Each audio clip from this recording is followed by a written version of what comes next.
Capítulo 7. O Leão e o Unicórnio. Alice viu que soldados em quantidade vinham atravessando a floresta. No começo, aos 2, aos 3, depois aos 10 e aos 20, e por fim, em tamanho número que parecia encher a floresta inteira. De medo de ser atropelada, escondeu-se atrás de uma árvore. Pôs-se a observar. Notou logo que nunca em sua vida encontrara soldados cambaleantes como aqueles. Mal podiam ter-se em pé, por qualquer coisinha caíam, e quando um vinha ao chão, os de trás tropeçavam nele e também caíam, formando-se assim pequenos montes de homens por toda a floresta. Depois surgiram cavalos. Como os cavalos têm 4 pés, equilibravam-se melhor do que os homens, que só têm 2. Mesmo assim, tropicavam aqui e ali, e sempre que um cavalo tropicava, o soldado que o montava vinha ao chão. A desordem crescia cada vez mais, de modo que Alice respirou quando se viu longe da floresta, num ponto onde se achava o Rei Branco, sentado na terra nua e muito preocupado com o que escrevia no seu livrinho de notas. «Mandei o exército inteiro», disse ele alegremente, logo que viu Alice. «Não encontrou meus soldados pela floresta, minha cara menina?» «Sim, encontrei», respondeu Alice. «Alguns milhares, creio». 4.207, é este o número exato, declarou o rei, lendo no livrinho a nota a respeito. «Não pude mandar todos os cavalos, porque 2 deles são necessários ao jogo do xadrez, como você sabe. Também não mandei os 2 mensageiros, porque tinham ido à cidade. Espie a estrada e diga-me se avista algum deles». «Ninguém está na estrada», respondeu Alice. «Quem me dera ter seus olhos, menina», exclamou o rei num suspiro. «Ter olhos que enxergam. Ninguém, e dessa distância. Eu mal posso avistar gente real». Alice não prestou atenção àquelas palavras, porque estava ainda de olhos fixos ao longe, vendo se vinha alguém. «Vejo-o agora», exclamou por fim. «Vem vindo um mensageiro muito vagarosamente. Que engraçado! Vem escorregando, qual uma cobra, agitando as mãos, como remos». «Já sei», disse o rei. «É Ciro. Ele costuma caminhar assim quando está contente». Alice lembrou-se de um versinho popular sobre a letra C, que era a primeira do nome desse mensageiro. «Eu amo meu amor com C, porque é completo. Eu o odeio com C, porque é cavorteiro. Eu o alimento com cocada e capim. Seu nome é Ciro, e ele mora na caverna», completou o rei, ajudando Alice a achar uma morada cujo nome também começasse por C. «O outro mensageiro se chama Cairo. Como você sabe, é preciso ter 2 mensageiros, um para ir e outro para vir». «Não entendo», murmurou Alice. «Por que um para ir e outro para vir? Quem vem pode também ir». «É como eu disse», respondeu o rei, com impaciência. «Preciso ter 2, um para levar e outro para trazer». Nesse momento, o mensageiro chegou. Tão cansado estava que não pôde pronunciar uma só palavra, limitando-se a abanar com ambas as mãos enquanto fazia as mais horrendas caretas para o rei. «Esta menina ama você com C», disse o rei, apresentando-lhe Alice, na esperança de desviar de si a atenção do mensageiro, cujas caretas lhe estavam causando pavor. Mas foi inútil. O mensageiro ainda fez caretas mais feias. «Você está me apavorando», exclamou o rei afinal. «Sinto-me desmaiar. Uma cocada, depressa!» Com grande surpresa da menina, o mensageiro abriu a sacola que trazia pendurada ao pescoço e dela tirou uma cocada, e passou ao rei. Outra! Gritou este logo que devorou a primeira.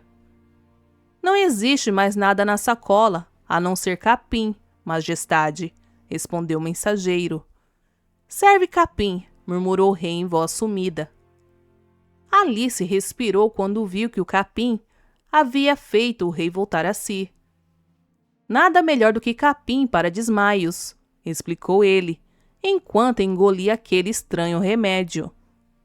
Jogar água fria na cara parece-me muito melhor, observou a menina sem que o rei lhe desse tento. Sua Majestade, de mão estendida para o mensageiro, à espera de mais capim, perguntava-lhe quem havia passado pela estrada. Ninguém, respondeu o mensageiro. É o que acaba de me informar esta menina. Vejo que esse ninguém anda mais devagar do que você. Faço o que posso, majestade, disse o mensageiro em tom ressentido. Estou certo de que ninguém anda mais depressa do que eu. Se ninguém andasse mais depressa do que você, ele chegaria aqui antes de você. Mas deixemos isto. Agora que já pode falar, diga-me o que aconteceu na cidade. Poderei dizê-lo, mas ao ouvido de Vossa Majestade, respondeu o mensageiro, encostando a boca ao ouvido do rei. Alice ficou desapontada, de tão curiosa que se sentia de saber as novidades. O mensageiro, entretanto, depois de encostar a boca ao ouvido do rei, em vez de cochichar, berrou, a plenos pulmões. Eles estão de novo lá! É isso que você chama cochichar ao ouvido? Berrou o rei, dando um pulo para trás. Se repete semelhante coisa, o farei castigar severamente. O grito que me meteu nos tímpanos está lá dentro que nem um terremoto. Terremotinho. À toa, pensou a menina. Mas quem está de novo lá? Perguntou ela, curiosa. O leão e o unicórnio, respondeu o rei. Estão lutando pela coroa, ajuntou o mensageiro. Está claro, disse o rei. E o pior é que tal coroa é a minha. Vamos correndo ver isso. Puseram-se todos a correr. Pelo caminho, Alice foi repetindo para si as palavras da velha cantiga do leão e do unicórnio.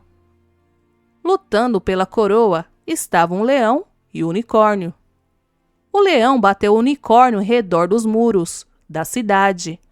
Alguns deram a eles pão branco, outros deram pão preto, outros deram a eles pudim e botaram-nos para fora à força de tambores. Será que o que vencer vai apossar-se da coroa? Perguntou Alice enquanto corria. Que absurdo, menina! Respondeu o rei. Que ideia! Alice não podia mais consigo, de tão cansada. Quer ter a bondade, disse por fim, já quase sem fôlego, de parar um momento? Preciso respirar. Só pararemos lá adiante, foi a desanimadora resposta. Alice não teve fôlego para replicar. Continuou a acompanhá-los na carreira, até que avistou uma grande multidão que fazia roda aos lutadores. Lá estavam o leão e o unicórnio, dentro de uma nuvem de pó, tão espessa que Alice não pôde distinguir qual era um e qual era o outro. Por fim, reconheceu o unicórnio, pelo pontudo chifre que possui no meio da testa. Perto deles estava Cairo, o outro mensageiro, que servia de juiz, tendo em uma das mãos uma xícara de chá e na outra um pedaço de pão com manteiga. Ele acaba de sair do cárcere, explicou Ciro a Alice, e não havia ainda acabado de tomar o seu chá quando o prenderam. Na prisão, o único alimento é casca de ostra. Por isso, está assim o coitado, tão faminto e sedento. Depois, dirigindo-se a Cairo, apoiou-lhe a mão sobre o ombro, dizendo: Como vai você, meu caro amigo? Cairo voltou a cabeça e continuou a devorar o seu pão com manteiga. Passou bem na prisão? Perguntou Ciro. Cairo voltou de novo a cabeça sem dizer palavra. 2 lágrimas lhe escorreram dos olhos. Fale, diabo! Gritou Ciro, impaciente. Cairo, porém, limitou-se a fungar e a engolir outro gole de chá. Fale! Ordenou o rei. Como vai indo esta luta? Cairo fez um esforço desesperado para engolir o resto do pão com manteiga. Depois murmurou com voz entrecortada pela engolidela. Vai indo muito bem. Cada um dos lutadores já veio ao chão 87 vezes. Nesse caso, o povo não tarda a trazer-lhes o pão branco e o pão preto. Não é assim? Observou Alice. Estão eles à espera disso agora, respondeu Cairo. Houve uma pausa na luta. O leão e o unicórnio sentaram-se com as línguas de fora, enquanto o rei gritava. 10 minutos de descanso! Ciro e Cairo foram buscar refrescos, isto é, bandejas de pão branco e preto. Alice provou um pedaço, muito seco, semelhante refresco. Creio que não lutarão mais hoje, disse o rei para Cairo. Dê ordem aos tambores para que comecem a rufar. Por 1 minuto ou 2, Alice permaneceu em silêncio. Súbito deu um pinote. Olhe! Olhe! Exclamou apontando. Lá vem a rainha branca a correr. Vem voando, quase. Como essas rainhas sabem andar depressa? Algum inimigo corre atrás dela, explicou o rei, sem sequer erguer os olhos na direção apontada. A floresta está cheia de inimigos. Mas, observou Alice muito admirada, não vai Vossa Majestade correr em defesa da rainha? Inútil, inútil, respondeu o rei. Ela sabe correr a toda. Não obstante, lançarei no meu caderninho uma nota a respeito disso, se você quer. A rainha é uma boa criatura, disse ele como para si próprio, enquanto abriu o caderninho. Por falar, criatura escreve-se com um E ou com I? Nesse momento, o unicórnio passou-lhes por perto, de mãos no bolso. Ganhei a luta desta vez, não? Disse de longe ao rei. Você devia ter enfiado o chifre na barriga dele, sabe? Observou o rei um tanto nervoso. Não quis machucá-lo, respondeu com superioridade o unicórnio. Depois, vendo a menina, entreparou e mirou-a, com um ar espantado. Que é isto? Indagou. Isto é uma menina, respondeu Ciro, adiantando-se para apresentar Alice ao unicórnio. Descobrimos-la hoje. É viva. Sempre pensei que meninas fossem monstros da fábula. Realmente é viva? O unicórnio examinava Alice como quem examina um ser do outro mundo. Depois disse-lhe, fale, menina. Alice não pôde evitar um sorriso de superioridade e disse, eu sempre julguei também que os unicórnios fossem monstros da fábula. Jamais havia visto um vivo. Muito bem, disse o unicórnio. Já nos vimos um ao outro, e se você crê que eu existo, também ficarei crente de que você existe. Serve o negócio? Serve sim. Se é do seu agrado, respondeu Alice. Vamos, que vem o pudim, senhor velhote. Exclamou o unicórnio, voltando-se para o rei. Não quero saber de pão preto. Certamente, certamente, murmurou o rei fazendo sinal a Ciro. Abra a sacola, ordenou a este. Depressa, mas não tire capim. Ciro puxou da sacola um grande pudim, pedindo a Alice que o segurasse, enquanto ia em busca de um prato e de uma faca. O leão veio juntar-se ao grupo com os olhos quase a se fecharem de sono. Que é isto? Murmurou preguiçosamente numa voz de sino de catedral, vendo a menina. Adivinhe, se é capaz. Eu não pude, observou o unicórnio. O leão olhou para Alice por uns instantes. É você algum animal? Algum vegetal ou algum mineral?